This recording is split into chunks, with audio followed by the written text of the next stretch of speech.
दोस्तों नमस्कार, उम्मीद कर रहा हूँ आप सब लोग अच्छे होंगे।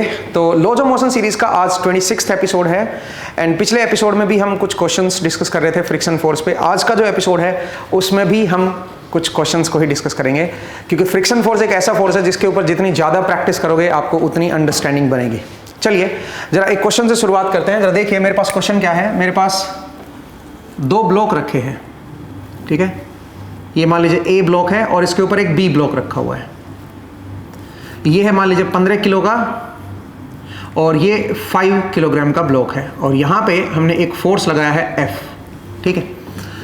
F की वैल्यू मान लीजिए मैं इंक्रीज कर रहा हूँ, F is increasing to 60 Newton.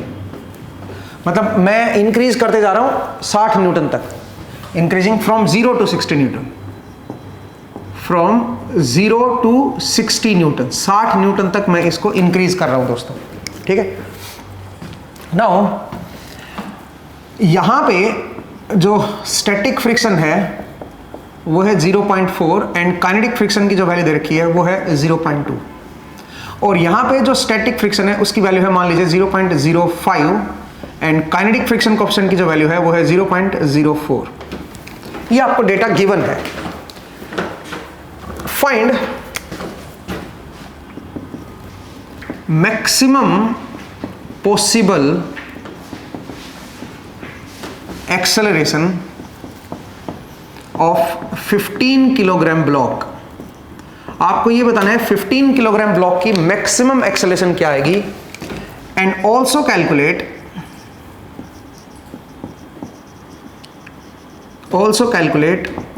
The value of F at that acceleration। उस एक्सेलरेशन पे आपको इस F की वैल्यू भी बतानी है कि F जो है वो कितना होगा, ठीक है। और F को मैं इंक्रीज कर रहा हूं 0 से 60 न्यूटन तक, तो ऑब्वियसली 60 के रेंज में ही बताना है आपको, ठीक है।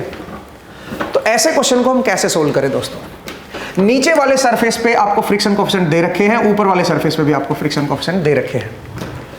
आपको ये बताना है कि इसकी मैक्सिमम पॉसिबल एक्सेलरेशन क्या होगी।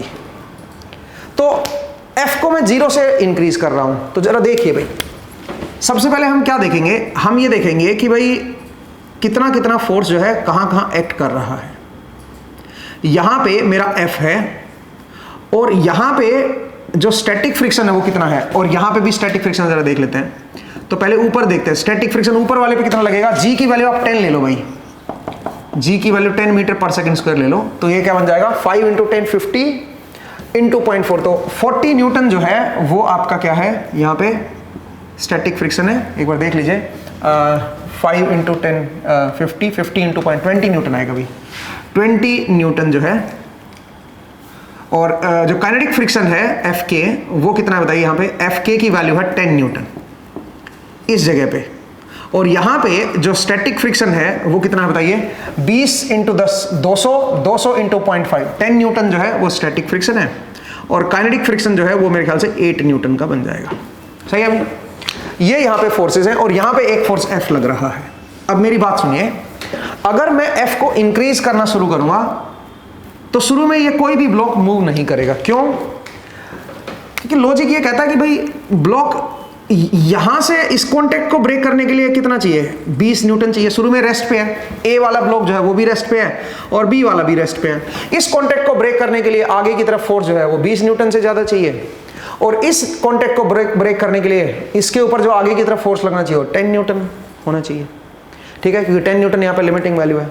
तो इसका मतलब जब तक F की वैल्यू 10 से कम रहेगी तब तक ना ये ब्लॉक मूव करेगा ना ये ब्लॉक मूव करेगा, दोनों रेस्ट पे हैं। और अगर रेस्ट पे है तो ये जो फोर्स होगा वही फोर्स आपका पीछे की तरफ लगना शुरू हो जाएगा। अगर मैं ब्लॉक ए को दिखाऊं, अगर ब्लॉक ए मेरा रेस्ट पे है, मैं इस फोर्स को इंक्रीज कर रहा हूं तो ये फोर्स इंक्रीज होता जा रहा है आपके पास, और ये फोर्स इंक्रीज हो रहा है तो बी ब्लॉक जो है उसमें ये फोर्स आपका इंक्रीज होता जा रहा है, और ये फोर्स जो है ये आपका स्टैटिक फ्रिक्शन है, ये फोर्स भी आपका इंक्रीज होता चला जाएगा। तो अगर आप सोचो पहले इसको बढ़ा रहे हो तो ये भी बढ़ रहा है, ये बढ़ रहा है तो ये भी बढ़ रहा है, क्योंकि ये दोनों तो बराबर ही हैं, और ये बढ़ रहा है तो ये भी बढ़ रहा है। अब ये कहां तक बढ़ सकता है, ये 10 तक, और ये कहां तक बढ़ सकता है, ये 20 तक कॉन्टेक्ट को ब्रेक करने के लिए। तो अब सोचिए पहले आप 10 10 तक ही जा रहे हो, इस कैपिटल एफ को आप 0 to 10 तक ले जा रहे हो, सोचिए। तो जैसे ये 10 न्यूटन पहुंचा, जैसे ही आपका 10 न्यूटन पे पहुंचेगा, क्या होगा बताओ जरा। 10 न्यूटन पे ये तो कांटेक्ट ब्रेक नहीं होगा, ये भी 10 अपना रूप ले लेगा, क्योंकि स्टैटिक फ्रिक्शन तो बदलता रहता ना। ये 10 न्यूटन है तो ये भी 10 बन जाएगा, और ये भी 10 बन जाएगा, और ये भी 10 है, ये भी 10 बन जाएगा। तो ये भी रेस्ट पे रहेगा, ये भी रेस्ट पे रहेगा, क्योंकि सबने अपनी अपनी वैल्यू बदल ली। इसने 10 बनाई तो इसने भी 10 बना ली, और ये 10 है तो ये तो 10 होगा ही, और इसने भी अपनी 10 वैल्यू बना ली, क्योंकि 10 तक तो जाएगा ना स्टैटिक फ्रिक्शन। ये भी तो रुका हुआ था पहले, रुका हुआ तो हमेशा स्टैटिक को देखा करो। अब जैसे ही एफ की वैल्यू 10 से बड़ी होगी, ठीक है, जैसे ही वैल्यू 10 से बड़ी होगी क्या होगा बताओ जरा। सोचिए, ये मैंने 15 कर दिया, या एफ ग्रेटर देन 10 कर दिया। अब मैं एफ को ग्रेटर देन 10 ले रहा हूं।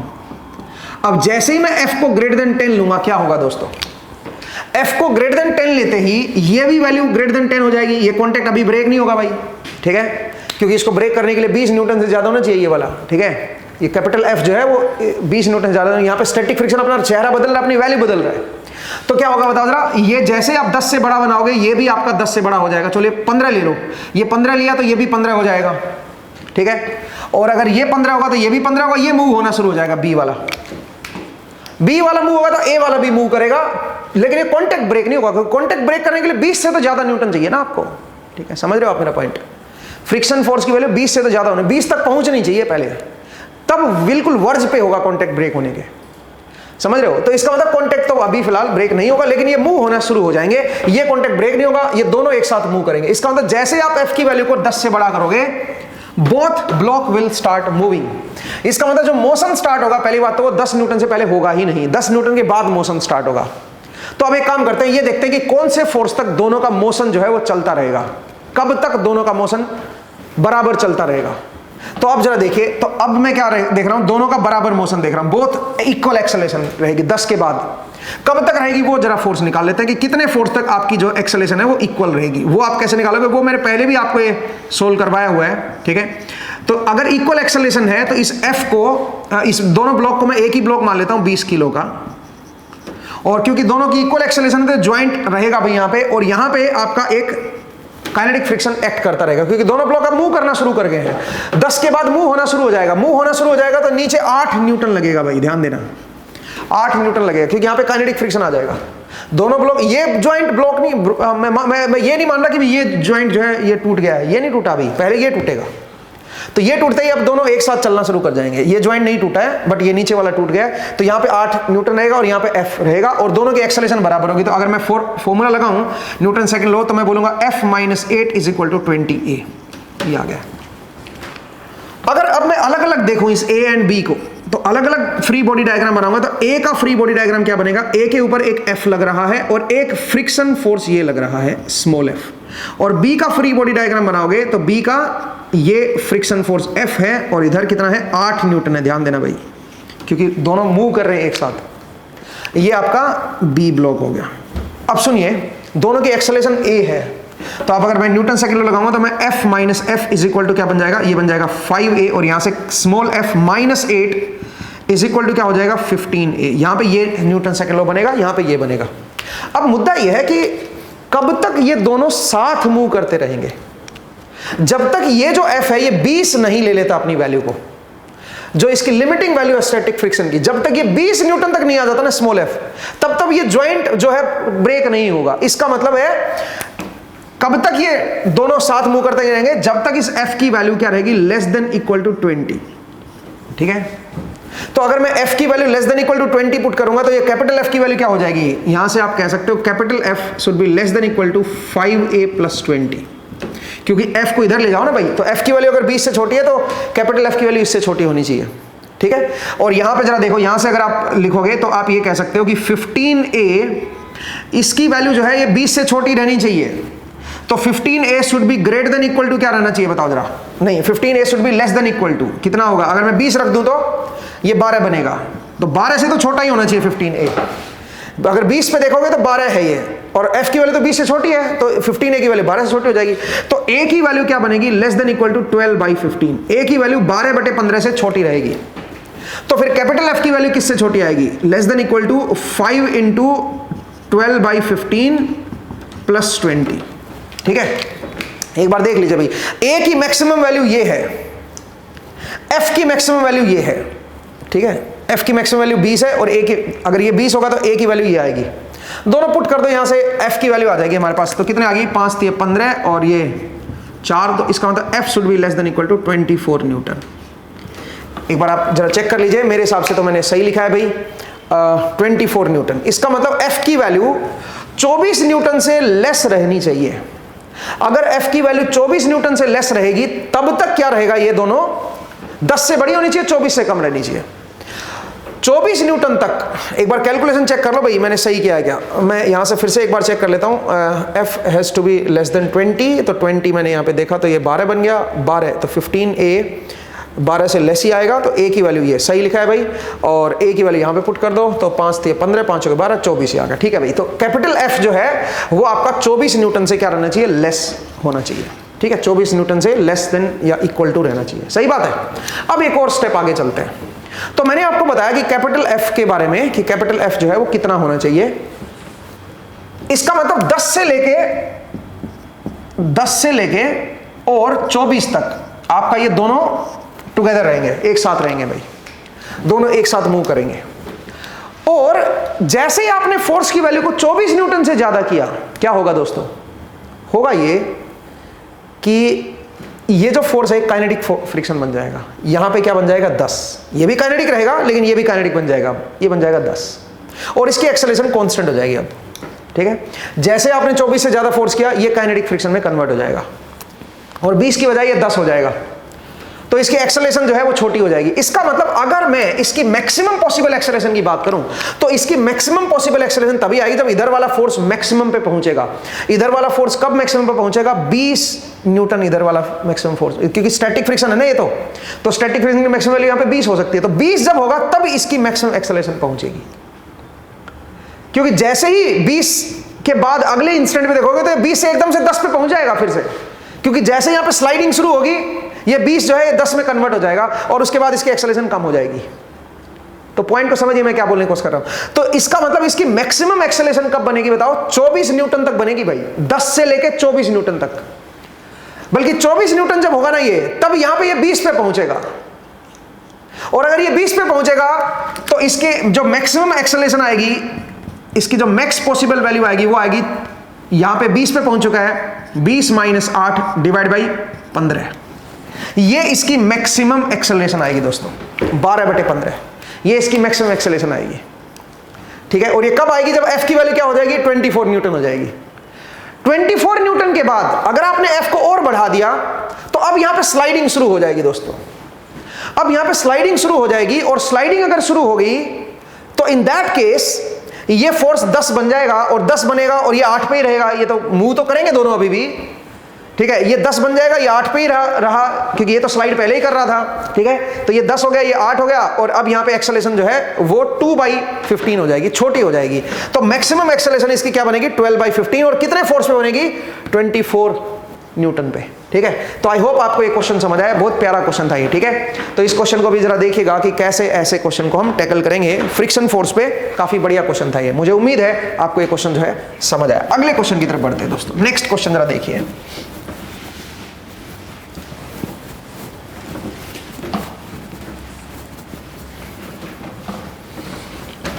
नेक्स्ट क्वेश्चन की तरफ बढ़ते हैं।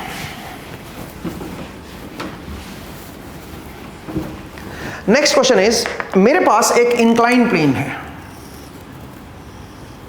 ऐसे कुछ इंक्लाइन प्लेन है, और आपको एंगल दे रखा है, ये 30 डिग्री है मान लीजिए, और ये 60 डिग्री है। यहां पे एक फिक्स्ड पुली लगा रखी है, ठीक है, और इस पुली के साथ 2 ब्लॉक कनेक्ट किए गए हैं।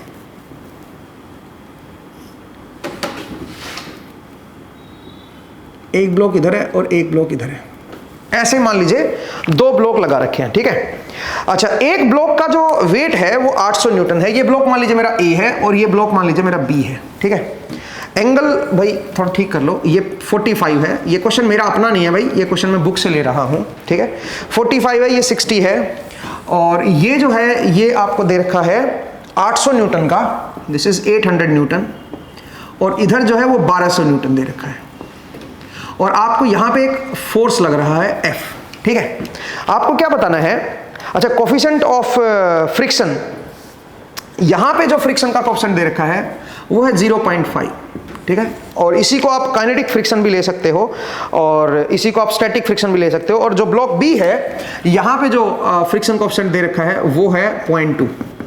दो अलग अलग फ्रिक्शन कोएफिशिएंट दे रखे हैं भाई, ठीक है। एक जगह 0.2 है और एक जगह 0.5 है। अब ये तो दे रखा है ये स्टैटिक की काइनेटिक है, तो काइनेटिक की स्टैटिक ही लेके चलेंगे, क्योंकि क्वेश्चन के हिसाब से आपको पता चलेगा, देखना कि इसको स्टैटिक लेके चले कि काइनेटिक लेके चले। क्वेश्चन है कि आपको एफ की वैल्यू वो बतानी है सच दैट इनका मोशन जस्ट स्टार्ट हो जाए। तो मोशन क्योंकि जस्ट स्टार्ट की बात कर रहा है तो इसको हम स्टैटिक फ्रिक्शन कोएफिशिएंट मान के चलेंगे, क्योंकि इसका मतलब मोशन स्टार्ट नहीं हुआ है। कितने एफ पे मैं एफ की वैल्यू क्या रखूं कि मोशन मेरा जस्ट स्टार्ट हो जाए, इंपेंडिंग मोशन बोलते हैं इसको, ठीक है। तो मोशन जो है वो मेरा इंपेंडिंग हो, इंपेंडिंग का मतलब जस्ट स्टार्ट हो रहा है मोशन।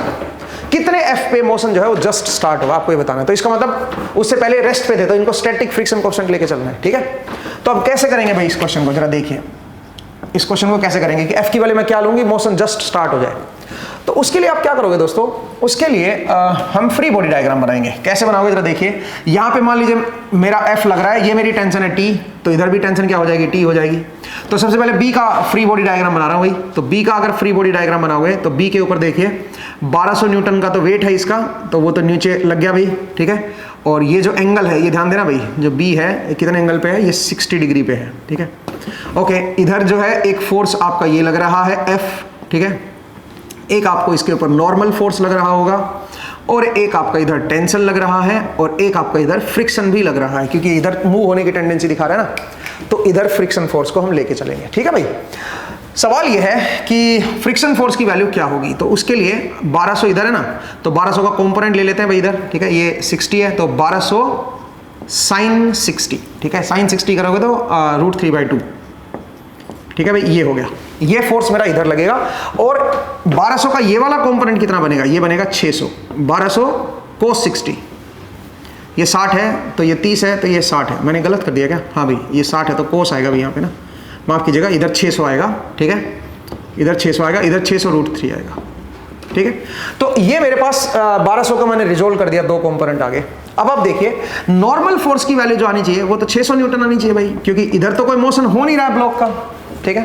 तो normal force must be equal to 600। अब यहां से अगर मैं इसको स्टैटिक फ्रिक्शन कोएफिशिएंट से मल्टीप्लाई कर दूंगा 0.2 से, तो इसका फ्रिक्शन फोर्स आ जाएगा मेरे पास। तो फ्रिक्शन फोर्स की जो वैल्यू होगी वो आएगी 0.2 से मल्टीप्लाई कर दो भाई इसको, तो 0.2 से मल्टीप्लाई करोगे तो 120 न्यूटन मेरा फ्रिक्शन फोर्स आ जाएगा, ठीक है। अब हॉरिजॉन्टल डायरेक्शन में, मतलब इसको मैं हॉरिजॉन्टल नहीं बोलना चाहिए वैसे मुझे, अलोंग द इंक्लाइंड, अब मैं न्यूटन सेकंड लगाऊंगा। मोशन मेरा जस्ट स्टार्ट हो रहा है, इंपेंडिंग मोशन है, इसका मतलब जस्ट स्टार्ट हो रहा है, तो एफ की वैल्यू इसके बराबर होगी, मतलब इधर वाला जो फोर्स है वो इधर वाले फोर्स के बराबर होना चाहिए। तो इधर वाला टोटल फोर्स क्या है, एक तो एफ है और एक क्या है बताओ जरा, एक है 600 √3, तो बराबर की इधर क्या होना चाहिए, इधर वाला फोर्स, इधर वाला एक टेंशन फोर्स है और एक क्या है बताओ, एक फ्रिक्शन फोर्स है 120, ठीक है। तो ये हमारे पास इक्वेशन आ गई इसके फ्री बॉडी डायग्राम से, ए वाले फ्री बॉडी डायग्राम से। अब आइए बी का ये बी वाला फ्री बॉडी डायग्राम था। अब ए के फ्री बॉडी डायग्राम से देखते हैं। ए का फ्री बॉडी डायग्राम अगर आप देखोगे तो ए जो है वो ऐसे रखा हुआ है भाई, ये मेरा ए है, ठीक है, ये मेरा ए रखा हुआ है यहाँ पे। अब जरा देखिए इसके ऊपर 800 न्यूटन तो नीचे लग रहा है भाई, 800 न्यूटन इधर लग रहा है, और यहाँ पे जो एंगल है वो है 45 डिग्री का, वो है 45 डिग्री का। तो अगर मैं इसके दो कंपोनेंट ब्रेक करूंगा तो ये क्या बन जाएगा, ये बन जाएगा 800/√2, ठीक है। cos 45 करोगे 1/√2, और इधर क्या हो जाएगा, इधर भी 800/√2, और ये क्या बन जाएगा, ये मेरा नॉर्मल फोर्स बन जाएगा, ठीक है। अच्छा यहां पे इधर आएगा टेंशन। अब सुनिए ये तो ऊपर की तरफ जाने की टेंडेंसी दिखा रहा है ना, तो फ्रिक्शन फोर्स इसमें इधर की तरफ ही लगाएंगे भाई, इधर फ्रिक्शन फोर्स आएगा।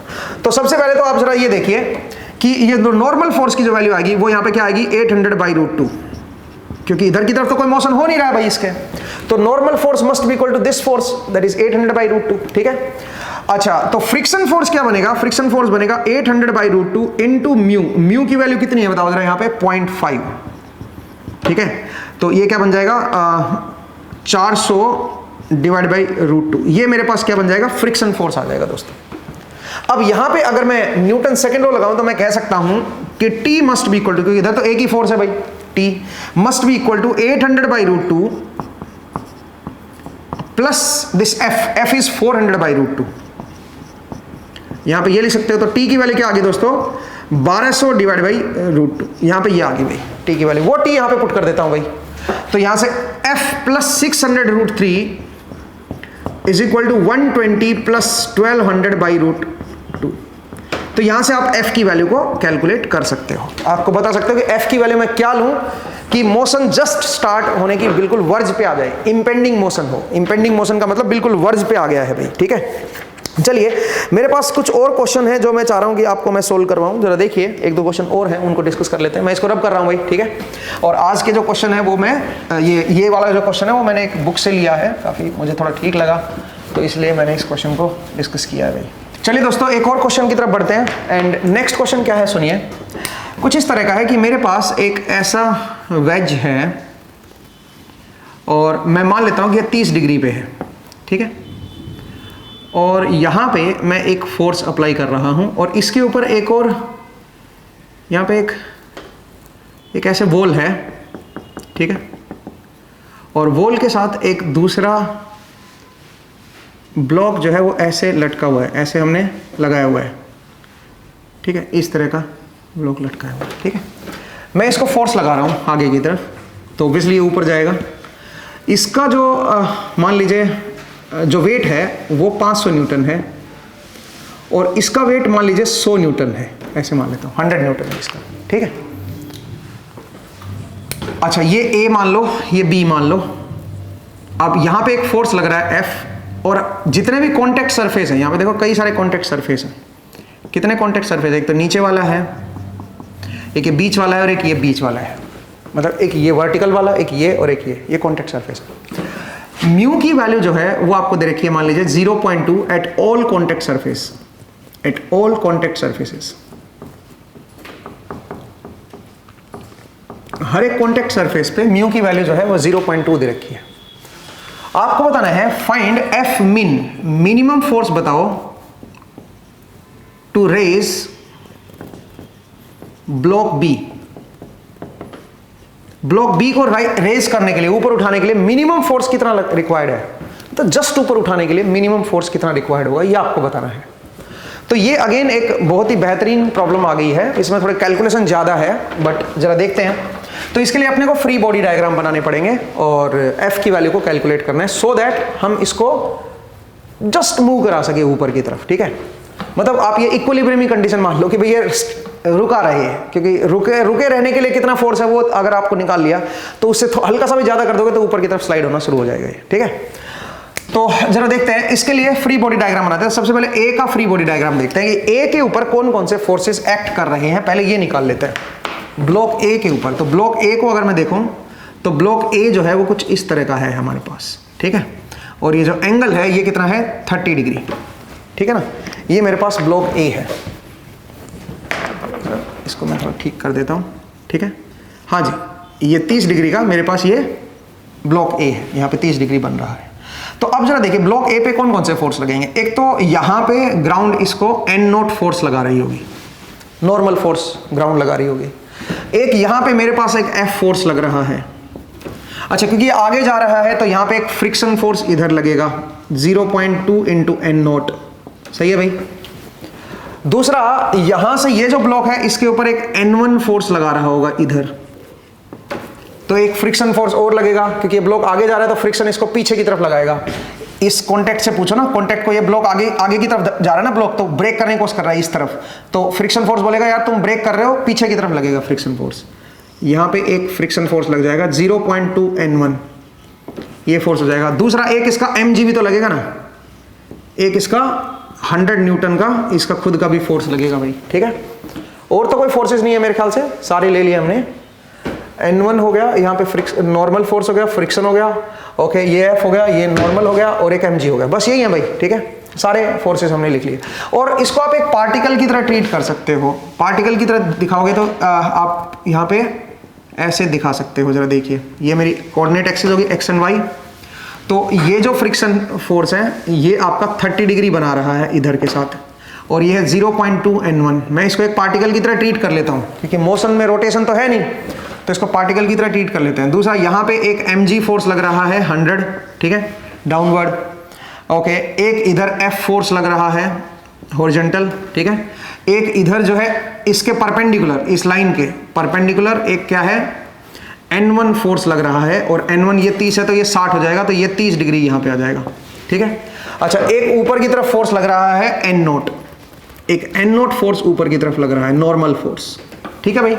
और एक फोर्स हॉरिजॉन्टल और लग रहा है इसके ऊपर, इधर कितना है 0.2 N0। मेरे ख्याल से ये सारे फोर्सेस लग रहे हैं। तो अपने को क्या वैल्यू चाहिए, अपने को N0 की वैल्यू चाहिए और N1 की वैल्यू चाहिए। अगर ये दो चीजें आ जाए हमारे पास तो फिर समझ लो कहानी खत्म है, ठीक है। उसके बाद तो हम जो है ना सोल्व कर लेंगे। तो इसको हमने एक पार्टिकल की तरह दिखा के इसका सारे फोर्सेस दिखा दिए। ऐसे ही फिर आप ऊपर वाले ब्लॉक पे आ जाओ, ब्लॉक नंबर बी पे। ब्लॉक बी पे अगर आप देखोगे तो कौन कौन से फोर्सेस लग रहे हैं वो भी एक बार जरा देख लेते हैं पहले। तो ब्लॉक बी पे एक तो इसका mg फोर्स लग रहा है भाई 500 न्यूटन का, ठीक है। दूसरा यहाँ पे जो नॉर्मल फोर्स है, नीचे वाला जो ब्लॉक है इसके ऊपर परपेंडिकुलर इस दिशा में आपको नॉर्मल फोर्स देगा परपेंडिकुलर, ठीक है। और जो N1 इधर था वही N1 यहाँ पे ऊपर की तरफ लगेगा, ठीक है, इसके परपेंडिकुलर लगेगा भाई सरफेस के। दूसरा इस सरफेस पे एक फ्रिक्शन फोर्स है, ये इस ब्लॉक को फ्रिक्शन इधर भेज रहा था तो इस ब्लॉक को आगे की तरफ भेजेगा, इसका मतलब इस तरफ इसके पैरेलल जो है, इस लाइन के पैरेलल एक फ्रिक्शन फोर्स लगेगा, ठीक है। कितना है वो है 0.2 N1। दूसरा यहाँ पे एक नॉर्मल फोर्स N2 ये लगाएगा, ये वॉल जो है ये भी तो कुछ नॉर्मल फोर्स लगाएगी इसके ऊपर। और क्योंकि ये ऊपर की तरफ जा रहा है तो वॉल जो है इसको नीचे की तरफ फ्रिक्शन फोर्स लगाएगी, इसका मतलब एक और फ्रिक्शन फोर्स लगेगा यहाँ पे। कितना लगेगा बताओ जरा, वो लगेगा 0.2 N2, ठीक है, ये फ्रिक्शन फोर्स और लगेगा। तो मेरे ख्याल से सारे फोर्सेस हमने ले लिए। यहाँ पे भी आप अगर देखें तो 500 इसका हो गया, फ्रिक्शन फोर्स हो गया। तो यहाँ पे बस यही दिक्कत है कि आप फोर्सेस को भूल मत जाओगे, कौन कौन से फोर्सेस आपने लेने हैं, तो सारे फोर्सेस लेने हैं, ठीक है।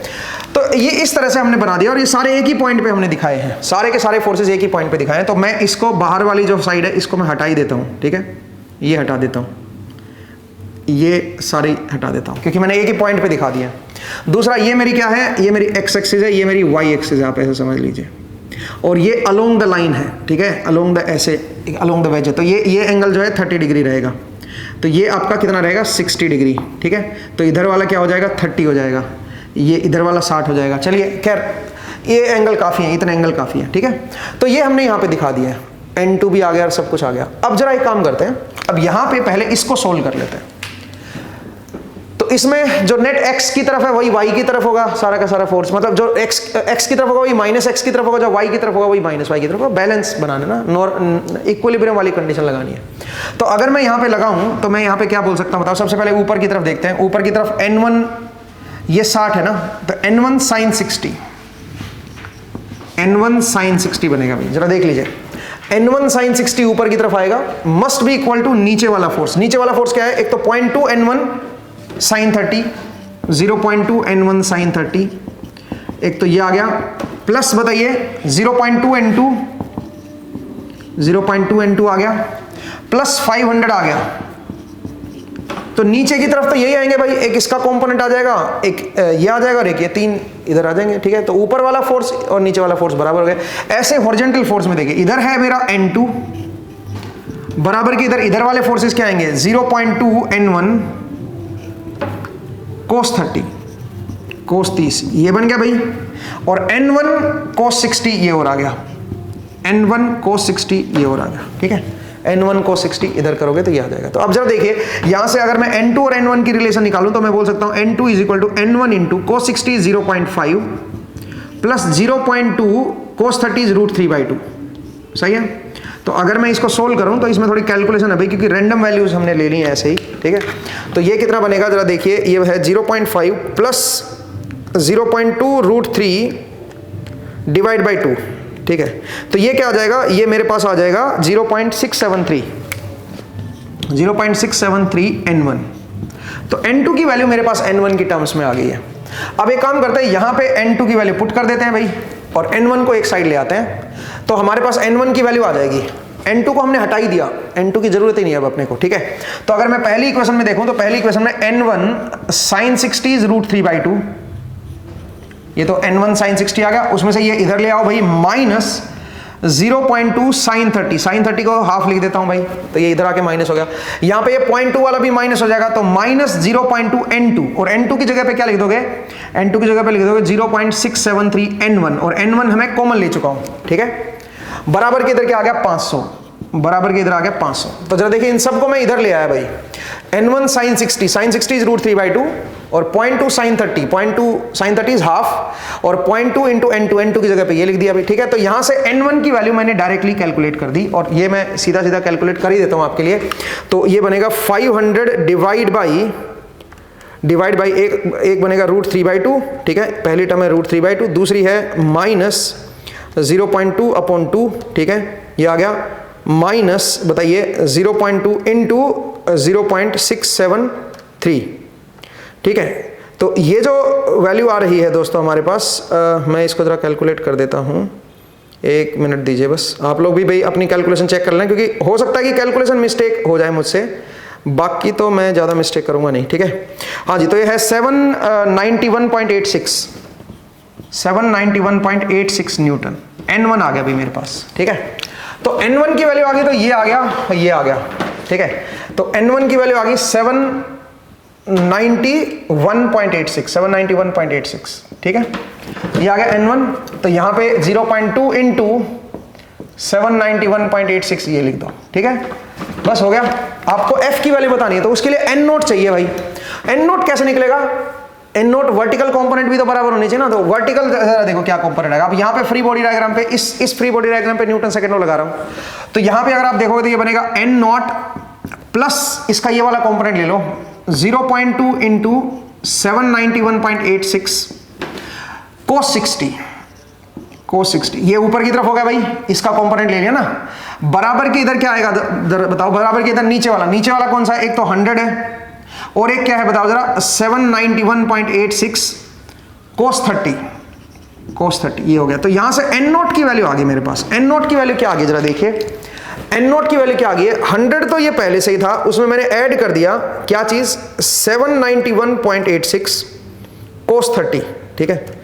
तो ये मैंने ऐड कर दिया है, और उसमें से ये माइनस कर दो, अब माइनस 0.2 इंटू 791.86 cos 60, ठीक है। तो जब आप इसको सोल्व करते हो तो 706.585 इतना न्यूटन मेरे पास n नोट आ गया है नीचे वाला, ठीक है। ये जो नॉर्मल फोर्स है ये निकल गया, और अगर ये नॉर्मल फोर्स निकल गया तो फिर तो F निकल आएगा भाई। हॉरिजॉन्टल कंपोनेंट देखो इधर की तरफ केवल एक ही है, मस्ट बी इक्वल टू इधर वाला हॉरिजॉन्टल कंपोनेंट। तो F की वैल्यू क्या बनेगी, F must be equal to एक तो 0.2 n नोट हो जाएगा, 0.2 706.585, एक तो ये हो गया भाई। एक क्या बनेगा, इसका कंपोनेंट आ जाएगा इधर, तो ये क्या बनेगा 0.2 इंटू 791.86 cos 30, ठीक है। एक तो ये हो जाएगा, इसका कंपोनेंट आएगा, और एक n1 का ये वाला कंपोनेंट हो जाएगा, प्लस 791.86 और ये बन जाएगा sin 30, ठीक है।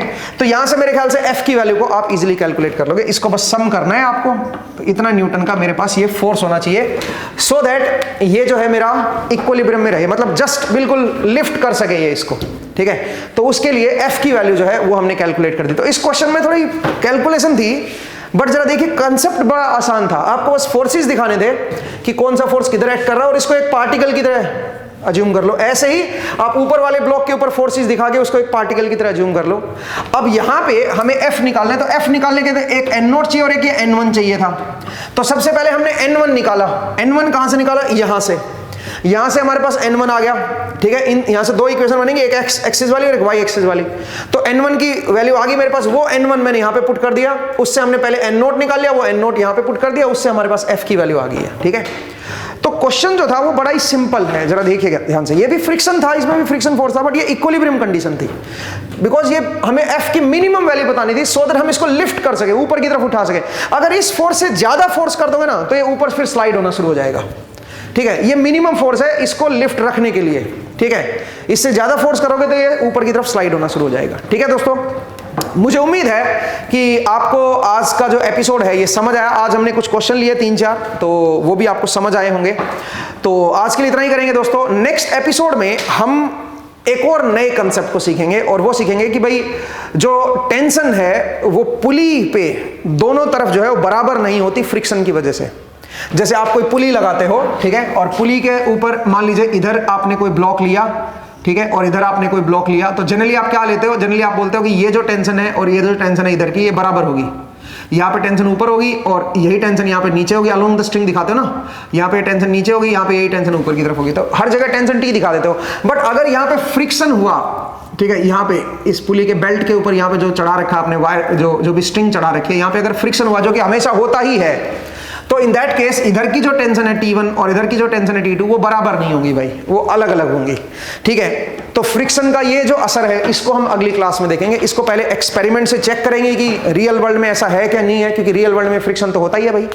तो अब आप जो रियल वर्ल्ड के जो एग्जाम्पल हैं, जो हमारे एक्सपेरिमेंट है, उनको आप बेहतर तरीके से समझ पाओगे, क्योंकि हर जगह फ्रिक्शन होता है। ठीक है, और अब क्योंकि हम फ्रिक्शन पढ़ चुके हैं तो अब उन सब चीजों को आप रिलेट करके देख पाओगे। तो चलिए अगले एपिसोड में हम इसके ऊपर थोड़ा और डिस्कशन करेंगे और इस केस को हम देखने की कोशिश करेंगे एंड इसको समझते हैं। ठीक है, आज के लिए फिर हम इतना ही करेंगे दोस्तों। नेक्स्ट क्लास में फिर से आपसे मुलाकात होगी। अपना ख्याल रखिए, पढ़ते रहिए, मुस्कुराते रहिए। नेक्स्ट टाइम मिलेंगे। Thank you.